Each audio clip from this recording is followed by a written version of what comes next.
la reunión.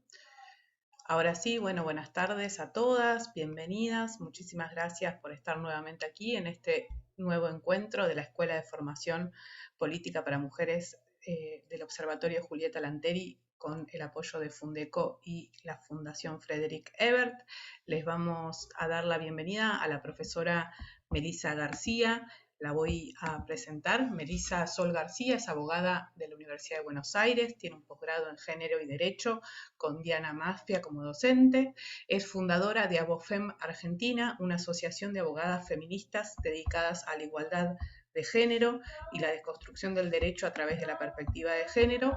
Le agradecemos muchísimo estar hoy aquí presente y vamos a darle la palabra para este nuevo taller que está titulado Estilos de liderazgo, liderar y negociación con enfoque de género.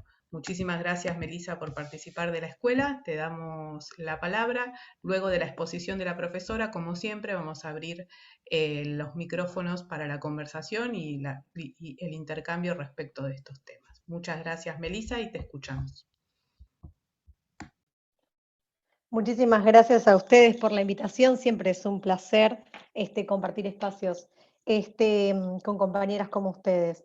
Me toca un tema complicado, porque es un tema difícil, sobre todo para poder hallarnos las mujeres en este posicionamiento, mujeres y disidencias, por supuesto, frente a lo que es la negociación y el liderazgo, que evidentemente rápidamente podemos pensar que es un ámbito casi absolutamente para varones, e históricamente, y que es donde nosotras tenemos que ir empujando y hemos tenido que históricamente empujar para poder hacernos ese lugar, ¿no? Y obviamente podemos hilarlo no solamente con las formas en las cuales las mujeres y las disidencias podemos encontrarnos en puntos de negociación, cómo nos posicionamos, y también, digamos, cómo nos termina repercutiendo en los roles de poder en general, en los lugares que podamos ocupar en la sociedad toda. Creo que en todo momento ocupamos lugares de poder. Ahora vamos a ir desarmándolo un poco. Mi intención es poder problematizarlo, desarmarlo, mostrar algunos de los inconvenientes que tenemos respecto de cómo normativamente nos encontramos frente a las situaciones de violencia, y después pensar conjuntamente algún tipo de soluciones. Siempre hay que intentar traer, y creo que el feminismo un poco trae esto, intentar buscar algunas soluciones a los problemas, porque si no nos quedamos en el problema, que si bien es interesante y es importante problematizar, no salimos de ahí, entonces es como pareciera un callejón sin salida. Entonces, un poco la idea de lo que quería traerles es, bueno, ¿de dónde surge esta dificultad que nos encontramos históricamente las mujeres al momento de pensarnos en negociar, en liderar, y qué es lo que pasa, digamos, a nuestro alrededor y qué es lo que se nos requiere? Un poco traje un texto al cual esto voy a dejarlo claro. Todo lo mucho o poco que pueda llegar a mostrar va a ser material disponible. Yo después se los voy a dar a las organizadoras para que ese material se los puedan brindar, lo puedan tener. Uno es un PowerPoint súper largo que tiene un montón de recorrido y voy a tomar algunas cosas, y otro es un texto específicamente que habla de mujer y poder, que me pareció muy interesante traérselos porque pone de manifiesto desde la época, digamos, de la mitología griega, cómo se fue callando a la mujer a través de la mitología. Es decir, pensemos, ¿es tan alejado, es tan lejano? Bueno, sí, en el tiempo sí, pero en la lectura de los textos y el posicionamiento de las mujeres frente al estudio, sobre todo, que siempre se vuelve a la idea de la política clásica y se vuelve siempre a los principios de la mitología griega, evidentemente tenemos roles muy marcados sobre varones frente al pensamiento, la política, la filosofía y demás,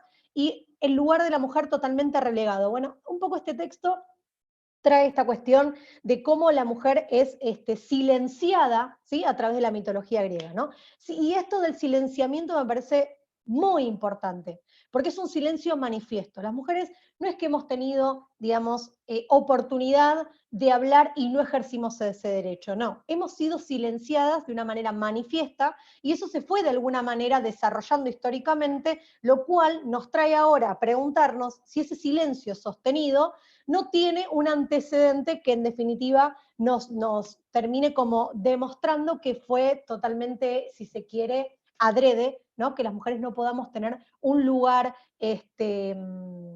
activo en la vida política, y sobre todo en la vida política pensado desde la Grecia antigua, que tenga que ver con la voz pública, la utilización de la voz pública, ¿sí? Para transmitir un mensaje. Eso me parece como el primer antecedente para que podamos pensarlo, porque cuando nos encontramos con todos los inconvenientes y las dificultades de alzar la voz, evidentemente hay algo profundo atrás que se viene sosteniendo. Por eso como que soy como reiterativa respecto de esto, porque si no caemos en esta idea de el empoderamiento de quien puede un poco más y quien puede un poco menos, y en definitiva hay un factor común, y ese factor común tiene una historia, y esa historia tiene digamos, un peso muy significativo y preponderante en nuestra historia. Algo que en este texto también, digamos, quiero destacar, no les dije de quién es el texto, voy a decirlo primero que nada, solamente por si alguien lo quiere seguir, igual como dije, lo voy a compartir para que lo puedan tener. Este texto es de Mary Beard, que es un manifiesto crítico que habla sobre la mujer y el poder. Como les decía, hace toda una cuestión crítica respecto de la etapa de Grecia, más que nada, y cómo se va generando el silenciamiento de la mujer, que a mí me pareció por lo menos un disparador, ¿sí? Más allá de que no va a ser el eje principal de lo que vamos a hablar, un interesante disparador.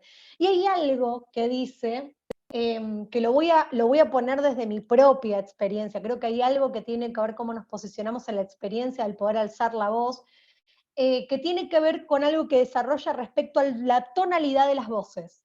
Hay un recorrido que ella va haciendo respecto a la tonalidad, de que la tonalidad grave, masculina, es como mejor percibida al oído. Esto obviamente no tiene ninguna comprobación científica, justamente tiene una cuestión extremadamente cultural, sostenida históricamente para, digamos, posicionar al varón a que su forma de comunicar es la correcta, y la nuestra y nuestro sonido, ¿no? En mi caso tengo una voz un poco más grave. Me recuerdo en la universidad decir presente mi nombre y apellido y que se den vuelta porque mi voz era más grave que el de otra compañera, y es como que desentonaba mi voz, ¿no? O sea, la que estaba mal era yo, porque mi voz era más grave. Entonces, en este recorrido que hace particularmente la autora, dice puntualmente de la tonalidad, ¿no? Y que la tonalidad de la voz femenina es más finita, es más molesta, es más incómoda, entonces lo que tiene para transmitir se va como perdiendo, digamos, va perdiendo fuerza.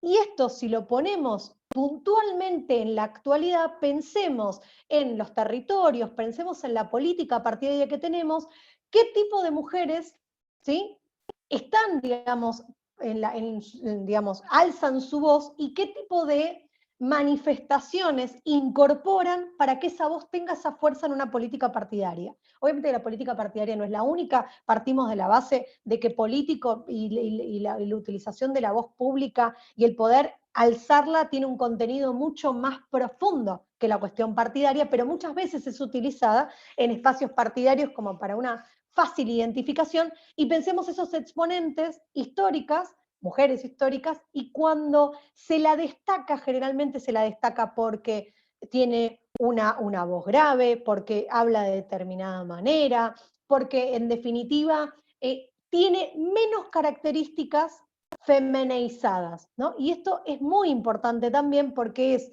no darle lugar a la mujer en su voz pública y su posibilidad de ejercerla, sino más bien cuánto esa mujer se parece al varón y por ende empieza a ocupar lugares políticos. Todo esto en el desarrollo, como les comentaba, del texto va yendo y viniendo en la complejidad propia, pero me parece interesante porque es un texto muy actual que discute algo que cuando me propusieron hablar de ese tema me pareció interesantísimo el posicionamiento. Y después me puse a pensar, obviamente, en esta cuestión de, más allá de la cuestión específicamente política, que es a lo que hace referencia al texto o lo que empecé diciendo, también hay una cuestión de, evidentemente, nuestro posicionamiento al momento de liderar o al momento de negociar va a estar sesgado y atravesado por todas estas cuestiones, que tienen una característica, por supuesto, ya de por sí inconsciente, digo, no está consciente, no lo estamos pensando, pero sí partimos de una base donde las mujeres, y acá no es mi intención ser binaria en la definición, sino que también es cierto que otras identidades ni siquiera tienen el derecho de poder alzar su voz y poder ocupar lugares. Recién ahora estamos empezando a cuestionarnos en espacios políticos el tema de que haya otras identidades que puedan alzar su voz de manera colectiva, digo, más allá de las organizaciones sociales específicas. Me refiero, digamos, en la generalidad, de poder transmitir un mensaje que sea lo suficientemente abarcativo y que no tenga que ver con una cuestión específicamente de identidad, sino más bien del mensaje a transmitir. Por eso digo particularmente la dificultad de las mujeres y que obviamente se agrava cuando nos referimos a otro tipo de identidades, ni hablar de salir de la lógica del binarismo. Y frente a esto, una de las cuestiones que les quería transmitir es, hay algo que evidentemente nos sucede, que es que nuestra voz, como venía diciendo, tiene un peso social menos fuerte. ¿Y qué es lo que hacemos para darle fuerza? Que eso es muy importante. Generalmente las mujeres lo que tendemos a hacer es a fundamentar muchísimo al momento de argumentar cuando nos encontramos con un varón que rara vez utiliza la misma metodología de fundamentación. ¿Por qué? Porque su voz, por el simple hecho de estar en ese espacio, está legitimado. Nosotros tenemos que sobrelegitimar nuestros espacios y sobreexplicar y sobrefundamentar por qué estamos donde estamos. Y ojo con esto, esa exigencia, que si bien es obviamente dentro de un sistema patriarcal, entiéndase patriarcal desde el punto de vista de un sistema hegemónico, ¿no? Con masculinidades hegemónicas, con feminidades hegemónicas, específicamente binarias, por supuesto, en este sistema donde nos dice que podemos ser mujeres, que podemos ser varones y que tenemos características específicas, si no seremos otra cosa, porque ese sistema, digamos, plantea esa particularidad. Pero hay algo que me parece aún más, digamos, complicado, que es que esa exigencia de fundamentar que estamos donde estamos no solamente viene del varón. Muchas mujeres que ocupamos lugares donde tenemos la oportunidad de alzar nuestras voces, somos requeridas de dar explicaciones del por qué hablamos y desde qué lugar hablamos, incluso desde otras mujeres. ¿Y eso por qué se da? Esto también se da por la falta de experiencia que tenemos nosotras mismas de vernos en lugares de poder. No es únicamente, digo, porque si no caemos en la casuística de lo bueno y lo malo, todas porque somos mujeres somos buenas, todos los varones son malos y toda cuestión, digamos, extrema, todo extremo al que nos vayamos, vamos a equivocarnos. Creo que tiene que haber, por eso cuando hablamos de patriarcado, cuando hablamos de sistema, cuando hablamos incluso de las cuestiones de las violencias, hablamos de cuestiones culturales, sostenidas históricamente, y que pueden cambiar, evidentemente pueden cambiar, y que claramente va a haber una manifestación y que esta manifestación va a responder necesariamente a diferentes momentos específicos. Entonces, si nos encontramos frente a la enorme dificultad de percibirnos mujeres, a haber mujeres en el poder, entiéndase poder, y voy a usar el término poder constantemente desde la posibilidad de poder ocupar un lugar específico de transmitir un mensaje. Por ende, de esta definición de poder, que la estoy pseudo inventando en el momento, porque no es que es una definición, digamos, sacada de ningún libro, la que estoy diciendo ahora, nos da el lugar de que todas podemos, y todas, seguramente en un montón de lugares que ocupamos, ejercemos un rol de poder. El colocar el poder y desarmar incluso la posición de poder saca la idea de que es un lugar solamente para algunas personas, con características determinadas. Porque si lo pongo, digamos, en una situación de una toma de decisiones o, digamos, entiéndase como el poder específico para resolver alguna situación o incluso para negociar sobre alguna situación, evidentemente en nuestros hogares lo hacemos constantemente, ¿no? Digamos, el otro día creo que cuando lo hablaba con Aus estábamos hablando de este tema, hablábamos de la cuestión de la maternidad. En realidad ella trajo este ejemplo, ¿no? La negociación de bueno, en tal horario yo tengo que hacer tal cosa, vos tenés que hacer tal otra, ¿no? Y en un ideario de pensar de las tareas de cuidado al 50-50 compartidas, hay una negociación, ¿no? Hay una negociación temporal, hay una posición que defiendo con alguna argumentación específica y digo, ¿no? Tal cosa, tal otra.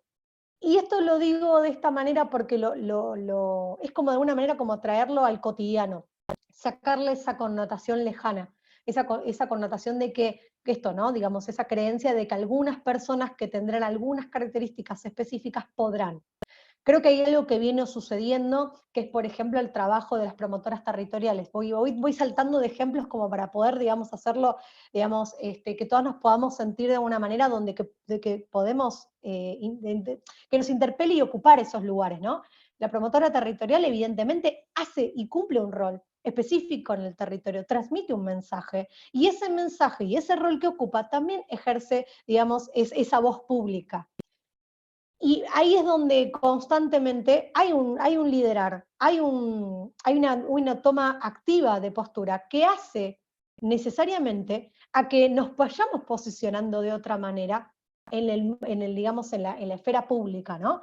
Algo que se vino hablando muchísimo y que particularmente lo tiene muy desarrollado Diana Mafia. Diana Mafia, para quienes no la conocen, es una doctora en filosofía, es representante también del observatorio del Consejo de la Magistratura de la Ciudad Autónoma de Buenos Aires, ha escrito muchísimo sobre el tema, sabe muchísimo del feminismo, y una de las cosas que decía es de la parte privada y la parte pública, ¿no? El posicionamiento histórico de las mujeres al ámbito privado y el varón al ámbito público. La utilización de la palabra y transmitir el mensaje sería el ámbito público.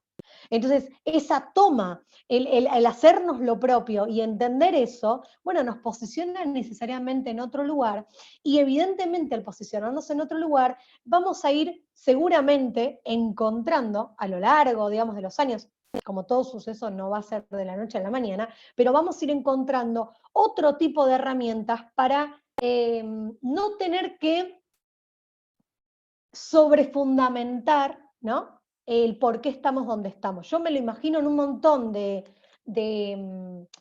ámbitos, incluso en el ámbito también desde la academia, también nos encontramos constantemente con cada vez más mujeres formadas, con muchísima formación, pero que para estar en esos lugares tienen que justificar que están por esa formación y más. Ya no alcanza el hecho de la formación de base, ¿no? Algo que al varón no se le requiere, reitero, no se le requiere en ningún punto. No solo no se le requiere quien digamos, quien lo coloque o que se coloque en ese lugar, sino quienes están alrededor, hay un consenso de su lugar. No así en el caso de las mujeres. Entonces, obviamente, lo que más me interesa es que podamos pensar qué podemos hacer para ir de alguna manera cambiando eso.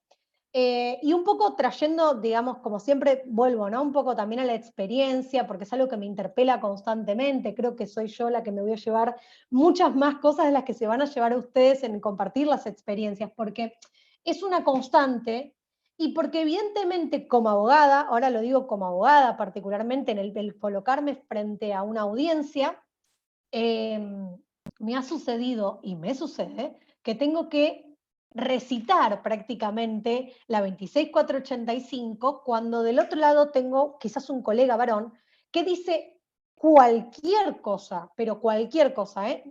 Es más, ni siquiera voy a referirme a algo del plano jurídico, cualquier cosa que diga, hay un mini silencio donde tiene lugar a decirlo. Lo dice porque puede, ¿me explico? Hay un poder hacer. No así en el caso, digamos, por ejemplo, en mi caso como abogada, donde evidentemente la preparación e incluso el propio desarrollarse de una audiencia, de un espacio determinado, conlleva un trabajo mucho más arduo. No hay no conozco prácticamente, seguramente puede haber, pero colegas de todas las ramas, de no solamente del derecho, sino de otras profesiones, que no haya una preparación previa para encontrarse en un lugar determinado. Por eso digo, cuando hablamos también de la cuestión de los privilegios, cuando hablamos de las cuestiones de los posicionamientos, acá es donde se ponen en juego, acá es donde aparecen y donde se hacen carne. No tanto, digamos, no únicamente desde lo teórico, por supuesto que desde lo teórico está y podemos teorizar, podemos hablar de micromachismos, podemos hablar de los estereotipos de género, sin duda, pero evidentemente hay algo que se pone en juego y que cuando se pone en juego es ahí donde nos encontramos con muchas veces, hay muchas mujeres que frente a situaciones desagradables, a tener que levantar su voz en público, o incluso animarse a hablar si tienen una mala experiencia o son mandadas a cocinar. Estas cosas que digo son verídicas, ¿eh? Hay colegas que te mandan a cocinar, que te mandan a hacer determinada área del derecho, que te mandan a hacer determinada cosa, te mandan, ¿no? Vuelvo a lo mismo con los términos, el poder, el mandar, digo, todo está relacionado. Y porque pueden porque el sistema habilita. Si no estaríamos hablando de impunidad, y acá hay un sistema que consiente, quiero marcar mucho esa diferencia, no estamos hablando desde lo impune, sino de que hay una habilitación para.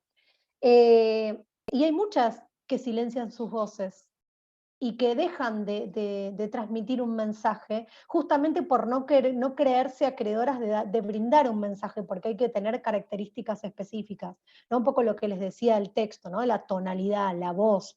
Digo, si tenemos determinada voz, si expresamos de determinada manera. Evidentemente, voy a dar otro ejemplo, hasta los años 60 aproximadamente, las mujeres y las niñeces no podían mejor dicho, no eran tenidas en cuenta al momento, por ejemplo, de brindar testimonio en un juicio. Nuestra voz no tenía fuerza ni legitimidad suficiente. Y pensemos la cantidad de años, ¿no? Estoy hablando, en algunos casos de los 60, estoy hablando de este mismo siglo. Es evidente que en 40, 50 años no nos vamos a encontrar con el tema resuelto, ya que hoy nos lo planteemos como qué posibilidades puede haber, cómo negociamos, cómo nos plantamos, ya es un montón, porque es no solo problematizarlo, sino también pensar qué tipo de soluciones pueden haber. Y un poco lo que yo les quería traer, y voy a compartirles un poco el PowerPoint. Antes de compartir pantalla, primero voy a buscar la filmina, si no se los hago ver todo. Más allá de que acá obviamente también hay definiciones, por eso también se los quiero compartir, porque ahí está la definición de patriarcado, está la definición de binarismo, hay autoras muy conocidas que me parece que es interesante para algunos ejemplos públicos también. Lo que más me interesa puntualmente, hoy por lo menos se queden, es de la 26485, la definición de violencia, que quizás muchos ya la conocen, quizás es algo que les es familiar, pero sí me interesa y voy a compartir pantalla. Cualquier cosa me dicen si se ve o no se ve, pues yo no las voy a ver más. ¿Ahí se ve? Puede ser que se vea no tan grande porque me quedó en un archivo y no se me descargó del todo. ¿Se ve ahí algo? Sí, se ve, se ve. Bien. Yo igual, como les decía, se los voy a leer y como digo, este material es para ustedes. Me interesa particularmente, más allá de que obviamente podemos hablar de la violencia política después, hay algo que me interesa que es siempre volver a la definición de violencia. Porque la 26485, que es la Ley de Protección Integral para prevenir, sancionar y erradicar la violencia contra las mujeres en los ámbitos que desarrollen sus relaciones interpersonales, me parece siempre interesante volver como piso. Esta ley específicamente no nos va a traer la solución a todas las situaciones, pero sí nos establece un piso. Y siempre que tengamos un piso, tenemos la posibilidad ahí de tomarlo como esa base para construir. Y a mí siempre me gusta volver a la definición, como les decía, del artículo 4 de la ley, que dice que se entiende por violencia contra las mujeres toda conducta por acción u omisión, basada en razones de género, que de manera directa o indirecta, tanto en el ámbito público como en el ámbito privado, basada en una relación desigual de poder, afecte su vida, libertad, dignidad, integridad física, psicológica, sexual, económico, patrimonial, participación política, como así también su seguridad personal. Quedan comprendidas las perpetradas del Estado por sus agentes, se considera violencia indirecta a los efectos de la presente ley, toda conducta, acción, omisión, disposición, criterio o práctica discriminatoria que ponga a la mujer en desventaja respecto al varón. Y si bien un poquito más adelante tenemos los tipos de violencia y encontramos la política, una incorporación que es, digamos, de las últimas que tuvo la ley, me interesaba leerles esa definición, voy a tratar de ir y volver con el texto, así que voy a dejar de compartir y después vuelvo, pero me interesaba puntualmente manifestar esta cuestión de la participación política. Y si es una forma, ¿sí?, que se ejerce para violentar, es importante tener en cuenta participación política de una mirada amplia, ¿sí? Salgamos de la idea solamente de los espacios sindicales, política partidaria y demás, llevémoslo a todos los ámbitos. Y si lo llevamos a todos los ámbitos, si hay una particular protección de la ley, nos indica claramente que nos vamos a encontrar seguramente con espacios donde se nos ha sido vedado. Y hay algo que tiene que ver con la imaginación y con la creencia de qué podemos ser. Esperen que voy a enchufar mi computadora. Me estaba quedando sin batería. Que tiene que ver con la imaginación y la posibilidad de creer que podemos ocupar determinados espacios. Y históricamente, algo que está cambiando, que los cupos, que la paridad, lo fue cambiando. Pero, ¿cómo puedo creerme que puedo ocupar un lugar activo o por lugar en la política o negociar o liderar un espacio si no veo a mujeres o otras identidades ocupando esos lugares y solo veo varones? Hay algo de la propia idea de imaginarme potencialmente dedicarme a algo que tiene que ver con sentirse reflejada o ver, digamos, que otra ocupa ese lugar. Entonces, cuando nos encontramos frente a las críticas, sobre todo a la paridad, que hay muchas críticas frente a la paridad, he escuchado discursos como, bueno, a mí no me importa, que entren todos varones, que entren todas mujeres, que entren todos trans. No se trata de eso, no se trata de los extremos. Dudemos cuando se nos planteen extremos. Sino más bien de la idoneidad, y que esa idoneidad también venga acompañada de que no dudemos también cuando todos los idóneos sean varones, ¿no? Que es algo que pasa, por ejemplo, en la elección de determinados puestos. De repente no hay ninguna mujer idónea, son todos los varones idóneos. Bueno, evidentemente hay ahí una cuestión no solamente discriminatoria, sino que evidentemente, digamos, son otros los factores que se están teniendo en cuenta. ¿Qué pasa que hay tanto temor? Digo, y cuando hablo del temor, me refiero nuevamente, siempre voy a buscar referirme a lo sistémico, ¿no? No estoy yendo a ningún espacio en particular, creo que es algo que sucede en todos los espacios, que tiene que ver justamente con que no hay mujeres. Por ejemplo, hace no mucho hubo una reunión sobre cuestiones sindicales donde no había ninguna mujer. Hace poco vi una charla que se iba a dar a nivel internacional, el rol de las mujeres. Todos los disertantes eran varones. No había una. Entonces, evidentemente, digo, ¿qué es lo que se trata de transmitir ahí? Bueno, si yo estoy en mi casa, supongamos, si tengo la intención de, o creo que tengo algo para poder compartir, ¿no? Porque creo que también hay una cuestión de la vocación, pero esa vocación también surge del creerse pasible de estar en esos lugares. Por eso reivindico el lugar de quienes podemos hablar, no hay un alguien que pueda sí o sí. Después habrá personas que lo hagan mejor, digo, que tendrán una forma de comunicar que llegue de una manera determinada, pero no desde la cuestión prohibitiva, sino en todo caso de la cuestión más de las facilidades, si se quiere, ¿no? Pero que eso no sea un condicionante. Particularmente hay algo que nuevamente les quería transmitir, que es esta cuestión de ¿cómo contrarrestamos todo esto? Y me parece que la primera, digamos, cuestión que podemos contrarrestar, además de ir en búsqueda de las paridades y que se respeten las paridades, también es empezar a encontrarnos y empezar a permitirnos vernos en espacios de toma de decisiones. Ver a una otra en un espacio de una toma de decisión, sin caer en esta cuestión patriarcal. Dudemos cuando nos aparezca el bichito patriarcal, por eso partimos de la deconstrucción. Digo, salvo las nuevas generaciones que vienen con otra información. Bueno, yo en mi caso, teniendo 34 años, hablo de la deconstrucción. Me crié, digamos, incluso fui a la escuela bajo una lógica donde escuché que Colón descubrió América y donde solo los próceres que conocía eran San Martín, Belgrano y no había ninguna mujer. Digo, se parte de una deconstrucción. Como dice Rita Segato, el patriarcado o incluso esta cuestión hegemónica se aprende desde la socialización, desde las infancias, desde la educación, no es que surge de la nada. Digo, hay todo un sistema posicionado para que se transmita determinado mensaje. Entonces, volviendo, como les decía, a la idea de, bueno, ¿qué hacemos respecto de hallarnos en los lugares de toma de decisiones, en los lugares de liderar, bueno, es entender un poco esto. ¿Qué le pedimos a la otra? ¿Qué nos exigimos como mujeres también para ver a otra en un lugar de alzar la voz? Y esto también tiene que ver con la falta de la práctica, ¿no? Yo hace no mucho tiempo tuve la oportunidad de escuchar a Dora Barrancos, una socióloga feminista, que hoy es asesora ad honorem de presidencia y demás, además de todo su recorrido. Estoy haciendo como un pequeño mención de todo lo que ha hecho esa mujer, pero decía esto: tengámonos paciencia las mujeres, porque la unión de las mujeres de manera asociativa es muy reciente.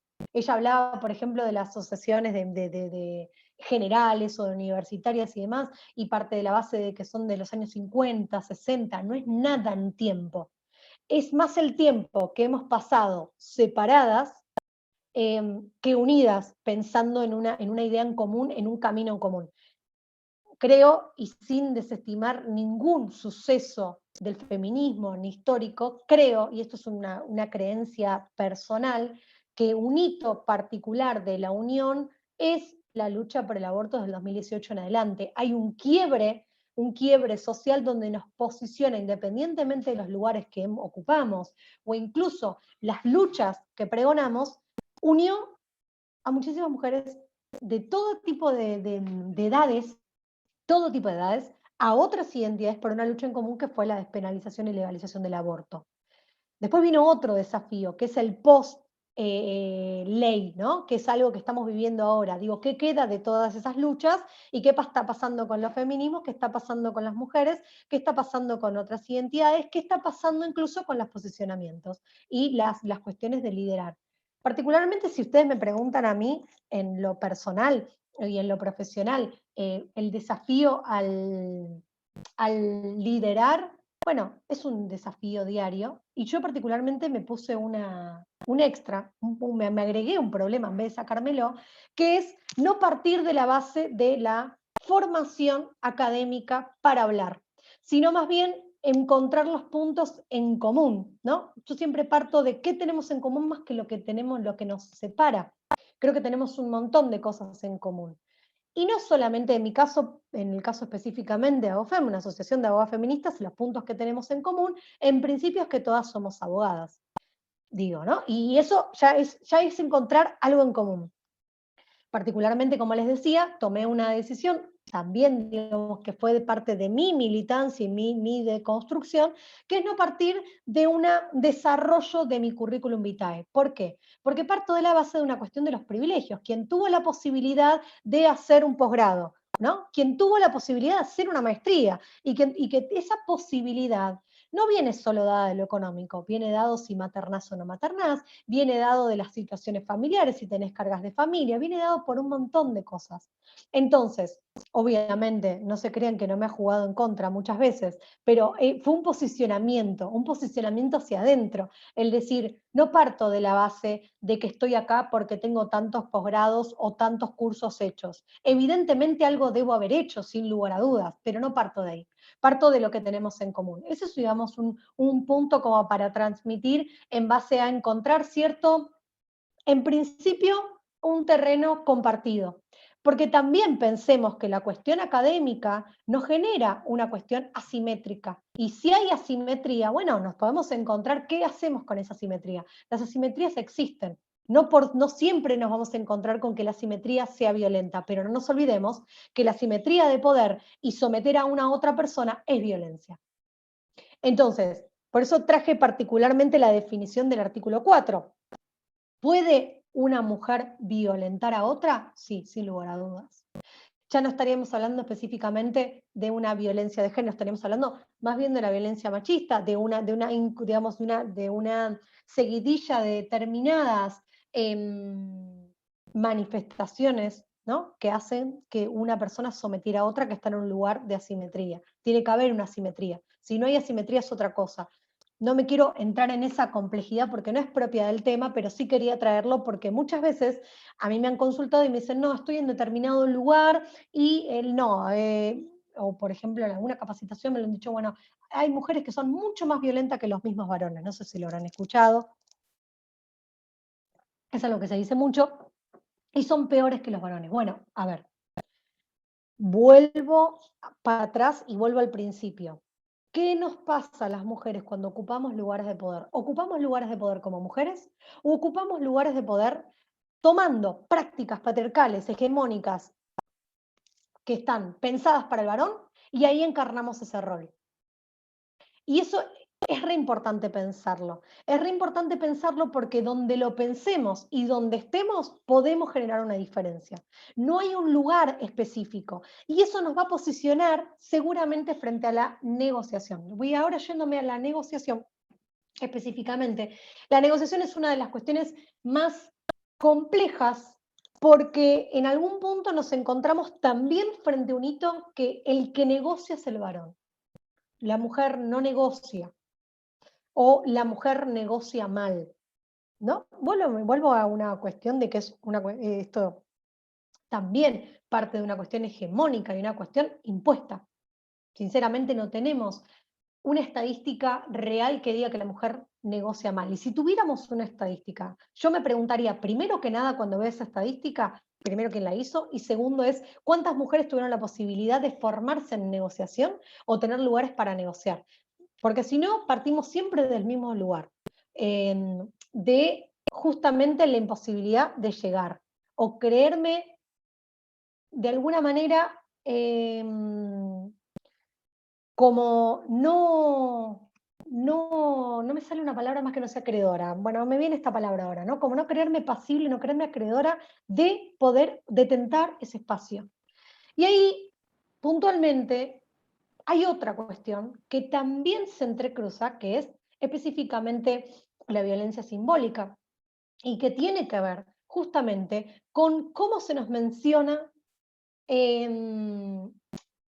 históricamente, pero también en lugares que vamos ocupando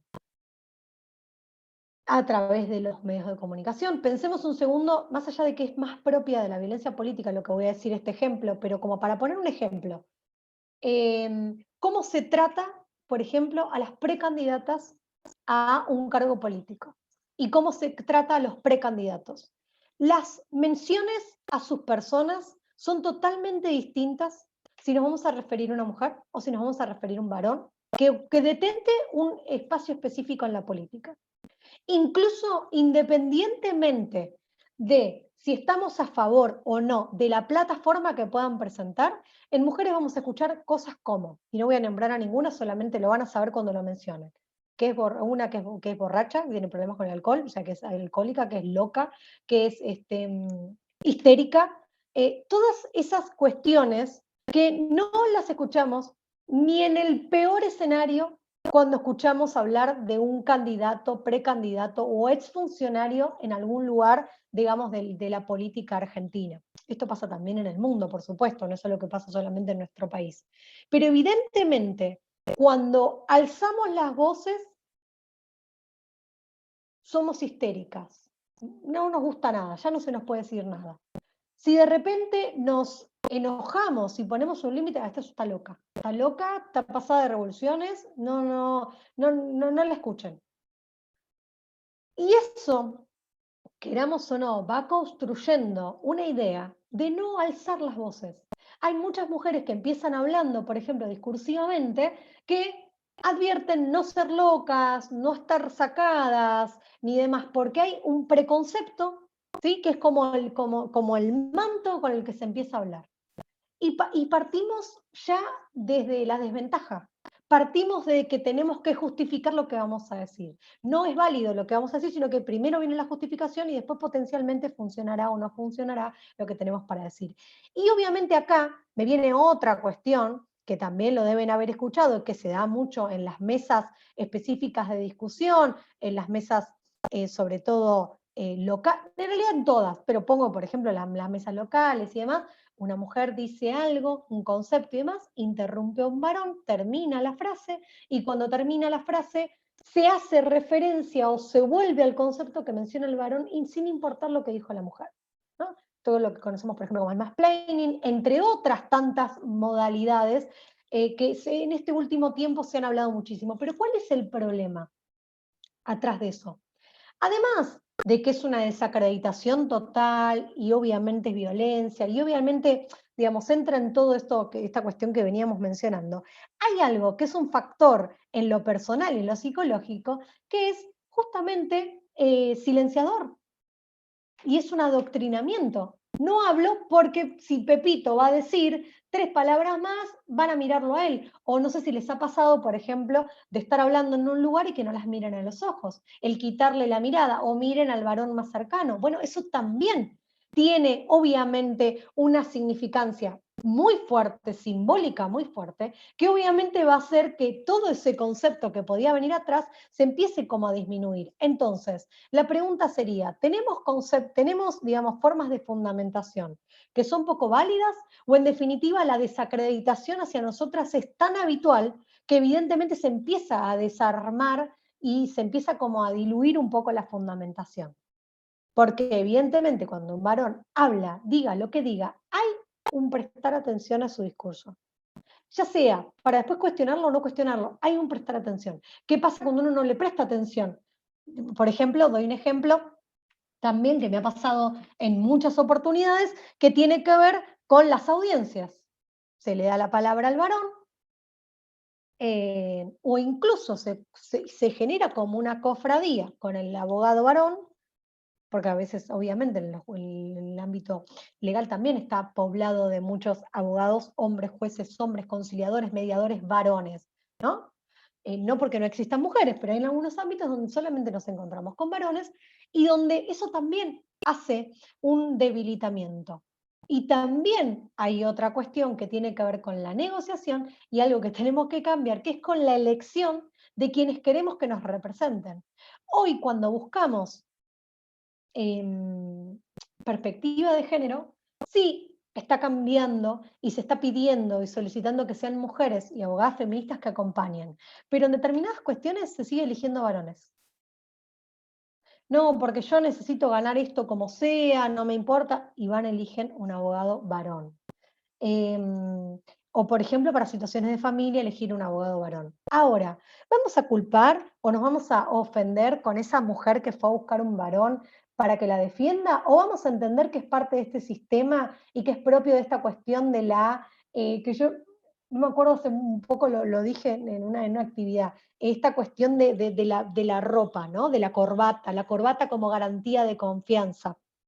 Pasa un montón. ¿Cómo rompemos esto? Confiar en nosotras. ¿Cómo confío en la otra? Entendiendo que evidentemente lo que ha faltado es oportunidades, no conocimientos. No partamos de la base de la falta de conocimiento, partamos de la base de la falta de oportunidades para acceder. Y que evidentemente, lo pongo en otro ejemplo totalmente distinto, que me parece que es súper gráfico. Hace 10 años atrás, y más también, preguntarle a una niña, por ejemplo, a qué se quería dedicar, te podía decir casi cualquier cosa menos jugadora de fútbol. Hoy agarrás una niña, por ejemplo, de 5, 6, 7 años, digamos, desde el 2019 para acá, donde el fútbol femenino se televisa, donde vas a un local de ropa deportiva y ves la foto de una jugadora, donde sabemos que existió un mundial, donde sabemos que se profesionalizó en nuestro país, empezás a escuchar que hay niñas que quieren ser jugadoras de fútbol. ¿Y eso por qué es? Bueno, justamente porque en ese imaginario a qué me quiero dedicar o quién quiero admirar, veo a una otra que ocupa ese lugar. ¿Había antes jugadoras de fútbol? Por supuesto que las había. Había un desconocimiento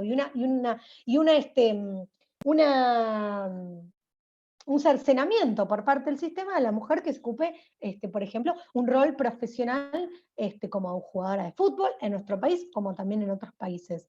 Y esto nuevamente interpela directamente en cómo nos encontramos al momento de negociar, cómo nos encontramos al momento de liderar, y que todo esto que yo trato, digamos, de desarmarlo, en definitiva sucede todo junto en el mismo momento. Por eso partí, digamos, desde la cuestión histórica, poder encontrarle un punto, ¿no? De comienzo. Seguramente podamos encontrar antecedentes anteriores. Lo importante está en qué es lo que nos pasa cuando vemos a una otra alzando la voz. ¿Qué es lo que nos pasa cuando alzamos nuestra voz? ¿Y qué es lo que nos pasa cuando tenemos que defender una postura? Si partimos de la base de la cuestión sistémica, evidentemente los mecanismos de muchas mujeres que han utilizado es esa copia de ese sistema patriarcal, esas formas patriarcales para poder tener legitimidad en esa voz. Lo que hay que cambiar es justamente en dónde nos legitimamos y qué nos parece legítimo. ¿Me explico? Y es ahí donde vuelvo a lo mismo. En mi caso, y esto es hablo de mi experiencia, intenté encontrar desde una profesión como el derecho, con todas sus particularidades, porque las tiene como todas y es muy compleja en muchas cosas, partir de la base de encaminar una organización sin que mi carta de presentación sea mi currículum vitae. Y vuelvo a lo mismo, no caigamos en que porque no se menciona no existe, sino que simplemente el punto de inflexión es otro. Y ahora, si lo tengo que llevar a otro ámbito, ¿no? Totalmente distinto. El hecho de, supongamos, de una promotora territorial, de una compañera que esté en el sindicalismo, de que, digamos, en un barrio, lo que sea, el estar ahí, por algo está. Dejemos de cuestionarnos por qué está ahí. ¿No? Digamos, cuando nos encontramos con una otra. Sí, bueno, por algo está ahí. Digo, ¿quién soy yo para cuestionarle por qué está ahí? ¿Qué cuestiono cuando le cuestiono? ¿Le cuestiono que está ahí? ¿O le cuestiono lo que dice? ¿O ¿no? Como hacer esa cuestión reflexiva. Nos ha tocado ser reflexivas, porque evidentemente la cuestión, digamos, de ir contra todo, digamos, ¿no? Históricamente y parte, digamos, de un sistema patriarcal y donde no están de este lado los privilegios, nos tocó la reflexión. Y reflexión no significa flagelo, ¿eh? Reflexión es qué cuestionamos cuando cuestionamos, y no significa... Ahí hay una frase que a mí me encanta, que le he escuchado a unas compañeras periodistas de Feminacida, que en la oportunidad que he tenido de compartir talleres con ellas, que dicen, el adjetivo cierra, la metáfora abre, ¿no? Y el plantearnos en algún punto, digamos, conceptos más amplios, preguntas, nos permite colocarnos de otra manera. Seguramente alguna de ustedes, el fin de semana, cuando se vaya al barrio, si hay alguna que va al barrio y ve a una compañera, la mire de otra manera, decir, ¿qué le cuestiono a la compañera que está ahí? ¿No? Se está poniendo el cuerpo y está ahí porque hay un algo, ¿no? Digamos, una lucha, un concepto, unas ganas de compartir algo. Vuelvo a lo mismo, el desafío más grande no está, en todo caso, con la compañera a la cual tengo enfrente y ocupo un lugar. Está con la práctica, ¿no? Digamos, ¿qué hacemos con esas prácticas sumamente dañinas? Bueno, evidentemente hay que pensar y empezar a pensar otro tipo de mecanismos, cómo los desarmamos. Me encantaría darles una respuesta y decir que en espacios de lideresas, en espacios de negociaciones o en espacios feministas no hay violencia. Les mentiría, existe. Existe porque las prácticas patriarcales no tienen un género en sí. Más allá de que hay una aprehensión al género masculino, cis, heterosexual, de ocuparlo y de ejercerlo. No significa que sea el único. Y vuelvo a esto, decirlo y problematizarlo nos permite pensar y buscar otro tipo de soluciones. No hay mucho más para agregar respecto de, obviamente, el cómo, porque el cómo está en construcción. Siempre pensemos igual, que es un poco también el desafío de este encuentro, que todo lo que pensemos que nos invite a la perspectiva de género siempre nos va a pedir como categoría de análisis ampliación. Ampliación de derechos, ampliación de voces, ampliación de identidades, de todo tipo de identidades. Pensemos que cuando hablemos de una otra persona, si no tenemos el tino de decir cómo se identifica, qué puede pensar, qué puede sentir, darle lugar a que pueda hablar desde su experiencia, ahí lo que estamos haciendo es justamente limitar, ¿no? Estamos como cercenando a una otra persona, estamos quitando, le estamos silenciando, le estamos quitando la posibilidad de hablar. Y eso me parece que es lo que nos empieza a dar lugar a aplicar perspectiva de género. Después, en otro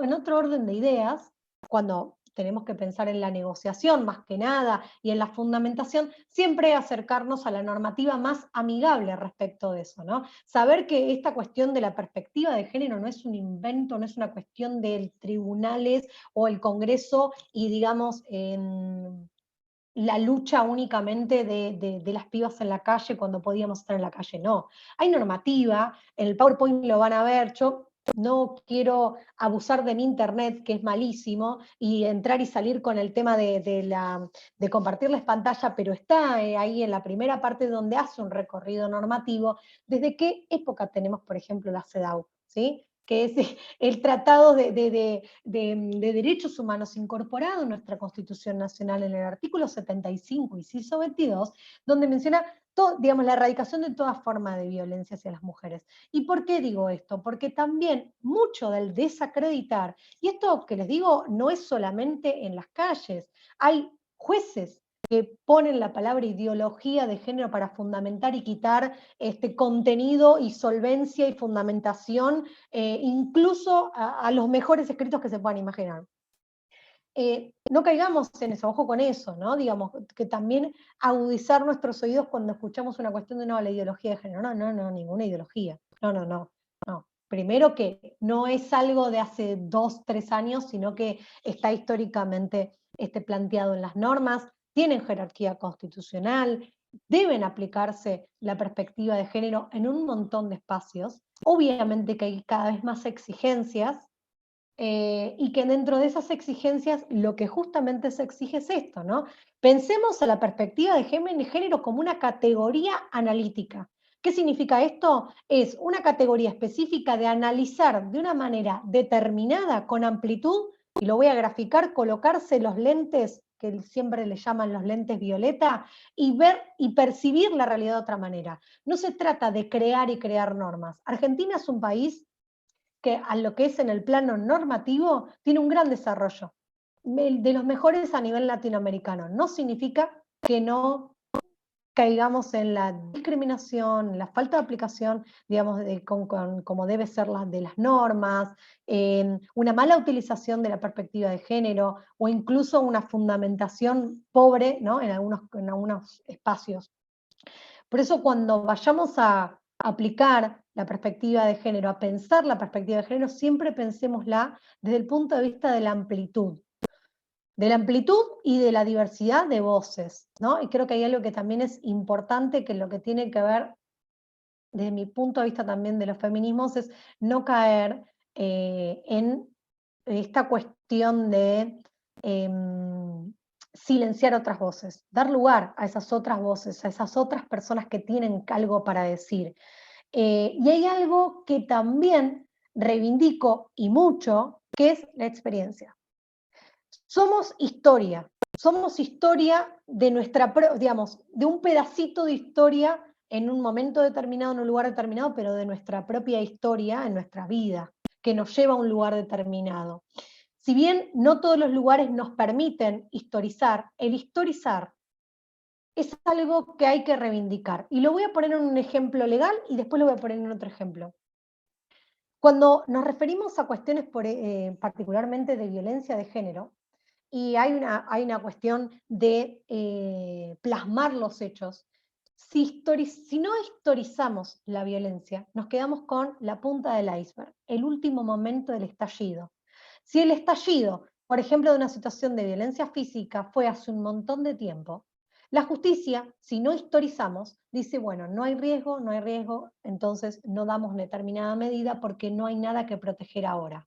Ojo con eso. La historización y toda cuestión sistémica y toda cuestión que se pueda repetir o que pueda ser cíclica va a tener determinados momentos y hay una historia. Y esa historia hay que reivindicarla como parte significativa de que cómo se suceden determinados hechos.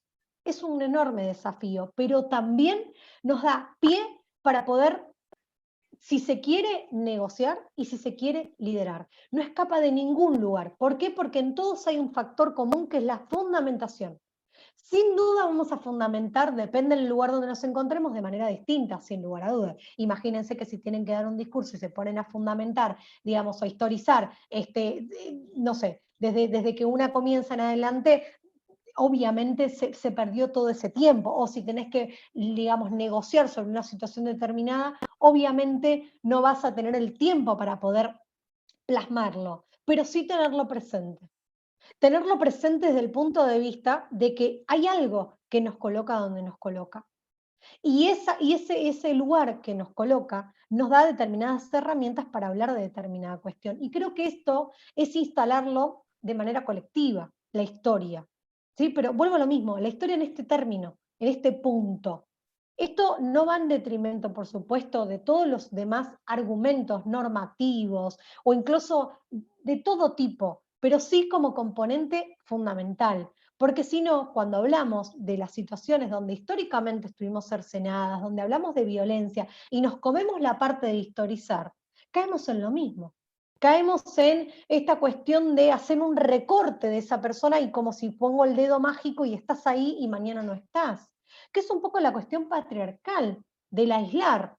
Aislar y te critico porque tenés que ser así. Y si le preguntás a quien critica cómo debería ser una mujer liderando, les puedo asegurar que no llegamos a nada. Empezás a sacar el hilo y no sé si hay una cuestión conceptual, siempre va a haber algo más.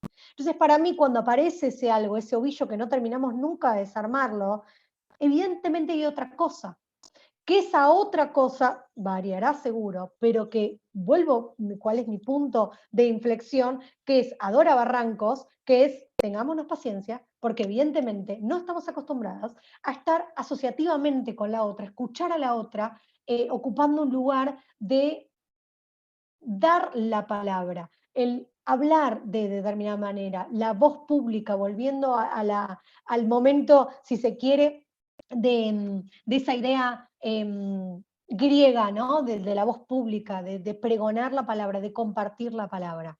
No hay mucha distancia de todo eso a los momentos que nos encontramos cuando lideramos un espacio. Y esta cuestión del empoderamiento, esta cuestión de empoderar, no es que es un empoderamiento externo, sino es esas herramientas que una tiene, justamente enaltecerlas, porque todas tenemos herramientas distintas, no hay una generalidad de herramientas, sí hay reglas en determinados espacios, pero no significa que vas por las mismas reglas, ¿me explico? O sea, es como que evidentemente hay que empezar a romper, hay que empezar a desarmar estas cuestiones conceptuales, estas cuestiones del imaginario colectivo. Hace no mucho, por ejemplo, se decía que el fútbol femenino no se transmitía porque era aburrido.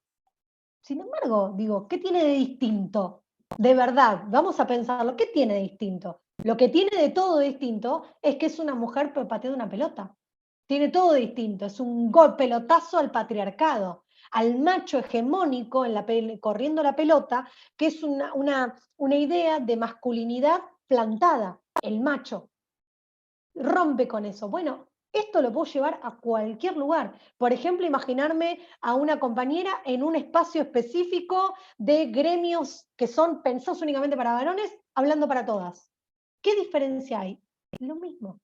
Otro ejemplo, que yo hice un paralelismo en algo que escribí hace no mucho, que era las mujeres colectiveras. Lo deben haber visto porque hace poquito salió en todos lados un registro público donde el caso Cisneros es un caso de la provincia de Salta, hubo uno posterior igual, donde una mujer quería manejar en la línea local, había 7 líneas en total, querían manejar, digamos, un colectivo, hizo todo, sacó el registro profesional, hizo las inscripciones de acordes, pero no había lugar para una mujer colectiva.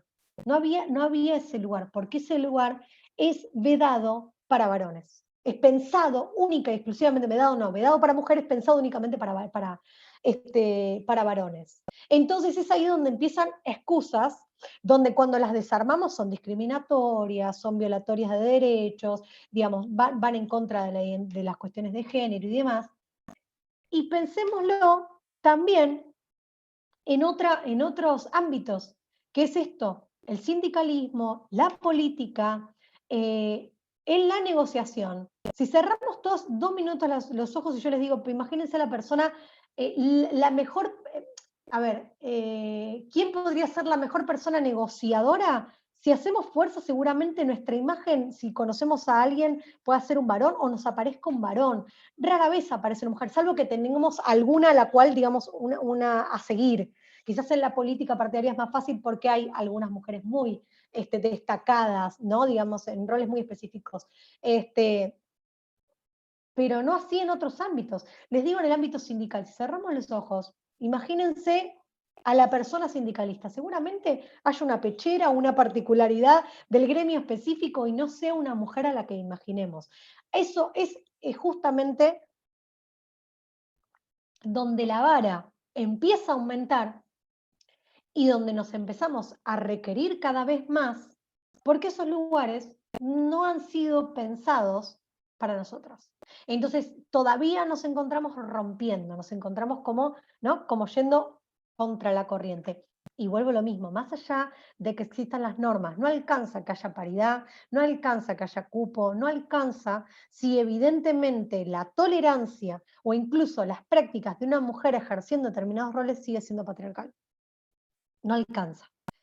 Vuelvo a lo mismo, es un desafío muy grande. Con esto cierro para abrirles lugar a todo lo que quieran ir hablando y vamos como intercambiando, porque la idea es que ustedes puedan opinar. Lo alentador de todo esto, porque tiene que, como dije al principio, tiene que haber algo alentador, considero que siempre hay, es justamente que hay todo por construir. Y si hay todo por construir, si algo nos ha enseñado la historia y los feminismos, es que tenemos una creatividad enorme. Hay que permitirnos crear, hay que permitirnos encontrarnos en estos espacios, reflexionar sin lugar a dudas, tenernos piedad en saber que partimos de un sistema patriarcal y que es difícil desarmarlo, pero también permitirnos, ¿no? Como, bueno, a ver, ¿qué nos va pasando? Y ese tipo de espacios, este espacio que se ha abierto, y cuestionarnos, incluso pensar una escuela de política, es claramente ir en contra justamente de lo dado, ya es un montón, porque evidentemente desnaturaliza esta idea de que no existen esos espacios o que existe el político nato, ¿no? Si nos ponemos a pensar el político nato, ¿dónde salió? ¿Por qué está en ese lugar? Y bueno, y cuando empezamos a desarmar, y sí, obviamente, entre las cargas de familia, entre las cuestiones de los roles que han ocupado y demás, y bueno, y las posibilidades de ascenso, los techos de cristal, el piso pegajoso, y cuando te empiezas a dar cuenta que tienen el camino allanado. Evidentemente, obviamente nos vamos a encontrar con muchísimos más varones que puedan alzar su voz. Eso no significa que esté acompañado de la idoneidad. Por eso reivindico una y otra vez que la idoneidad es fundamental, que hay mujeres que están extremadamente formadas, que hay otras identidades que también y que están pujando por poder ser escuchadas y que hay que dar esos lugares. Eh, Desde mi punto de vista, y esto vuelvo a lo mismo, es una apreciación personal, me cuesta creer, como claramente el feminismo es una corriente crítica, me cuesta creer que seamos nosotras desde nuestros lugares, quienes nos consideremos feministas, que cercenemos a otras identidades, es decir, no darles lugar, sino es como que me da esa sensación como que terminamos haciendo lo mismo a la inversa. Esa es mi apreciación. Acepto si alguien piensa de manera distinta, es una cuestión crítica y es una cuestión de pensarnos, ¿no? De ir dándonos lugares, y justamente estos momentos nos invitan una vez más a reivindicar la experiencia, a hablar desde el lugar, desde el percibir, desde el sentir. Y también vuelvo a algo que es que hay que reivindicar las emociones, pensar que las emociones como espacio de diálogo, como espacio de lucha y de resistencia, que sean por fuera de lo formal, también es patriarcal. Como que, porque si no es como, bueno, la mujer que tiene y emite una emoción y demás, bueno, listo, entra dentro de la categoría anatómica, con tal fisionomía específica, heterosexual, digamos, que partimos de la hegemonía. Que tenemos que llorar y llorar en nuestras casas, el varón no llora, no siente, no nada, y puede estar en el espacio público. Ojo con eso, reivindico y voy a reivindicar siempre las emociones. Porque me parece que es ahí donde también está nuestra fuerza de lucha, porque es algo que también tenemos, como lo tuvimos permitido, las tenemos más allanadas esas emociones. Porque no es que los varones no sufren, simplemente que no lo tienen permitido. En palabras de Rita Segato, la única emoción que el varón tiene es la ira. La tiene permitida. A la secundaria, por ejemplo, pelearse y matarse a trompadas con un otro está bien visto, es parte de su recorrido, digamos, de evolución. Bueno, con esto quería cerrar. No sé, ahí, Cari, vos me dirás cómo seguimos, pero la idea es que puedan opinar abiertamente. Totalmente. Bueno, primero agradecer a Meli por esta exposición tan, nada que, por lo menos a mí, creo que a todas nos interpela por tantas aristas que no podría como retomar ninguna porque es como abriste muchos puntos muy interesantes para pensar los liderazgos y las negociaciones desde una perspectiva de género. Porque algo también que me hace reflexionar es, bueno, retomando lo que toda tu exposición es que nosotras no solo vamos a ocupar espacios, vamos a transformar los espacios, ¿no? Vamos a transformar esos lugares de decisión, no solo a ocuparlos como lo hacen en muchos varones que lo hacen patriarcalmente, ¿no? Los vamos a transformar y también de eso se trata, de pensar primero que tenemos que llegar, porque si no llegamos no los vamos a transformar. Así que se precisan muchas mujeres negociando, también ocupando esos roles que a veces nosotras mismas nos excluimos porque nos parecen que no estamos para eso y ocupando lugares de decisión para transformarlos. Y ahora tenemos hasta las 7 o hasta donde quieran seguir la mayoría para hacer en algunas preguntas y aportes, aprovechando a Meli que nos abrió muchas cosas muy interesantes. Así que si quieren ir pidiendo la palabra por acá, con la manito, o por el chat, como para hacerlo ordenado, o ir abriendo los micrófonos y vamos haciendo una moderación. Yo ya veo a varias conocidas que si no les voy a decir que digan algo. Porque me parece que hay que aprovechar estos espacios que no siempre se nos abren para poder entre nosotras problematizar y ser sororas, que es también algo que me quedó muy importante.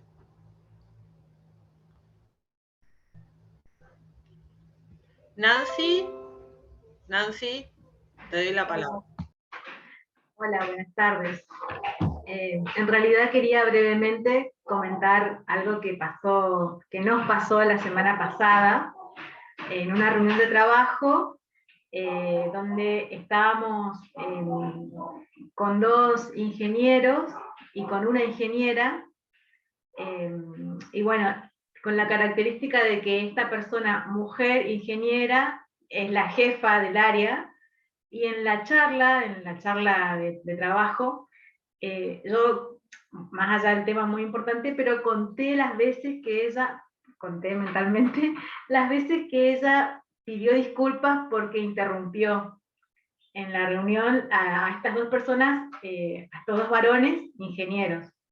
Las veces que ella intervenía en la conversación decía, disculpas porque te interrumpí, perdón porque te interrumpí, y lo dijo como 6 veces. Y fue algo que me provocó, digamos, esta reflexión de cómo a nosotras nos cuesta tomar la palabra. Más allá de lo que se dice, cómo nos cuesta tomar la palabra. Y ante un varón, con estas cuestiones de poder, que ella siendo profesional al igual que ellos dos, inclusive siendo la jefa de ellos dos, en el ámbito de poder discutir y poder decidir sobre lo que se estaba charlando, pedía todo el tiempo disculpas por interrumpir y por dar su opinión. Y en relación a también cómo nos cuesta tomar la palabra con esto de tener la voz más fuerte o en qué espacio se da, una de las experiencias que nosotras, yo vivo en Resistencia, en Chaco, en la provincia de Chaco, y cuando tenemos o a veces tenemos acceso a participar en otras provincias, generalmente Buenos Aires, aunque seamos mujeres, todas, también la condición de ser de una provincia distinta a la provincia de Buenos Aires, de tener la voz un poco más baja o tener una forma, un acento distinto, también es una situación, una característica donde nos cuesta tener esa manera, alzar la voz, que también nos atraviesa, no solamente la cuestión de género, sino otros elementos, ¿no? El hecho de no tener esa impronta porteña, no hablar fuerte, ser del interior del país, o sea, son elementos que también juegan al momento de que las mujeres, o algunas mujeres, levantemos la voz. Simplemente eso y agradecer el encuentro que, como decía Karina, nos interpela. Gracias.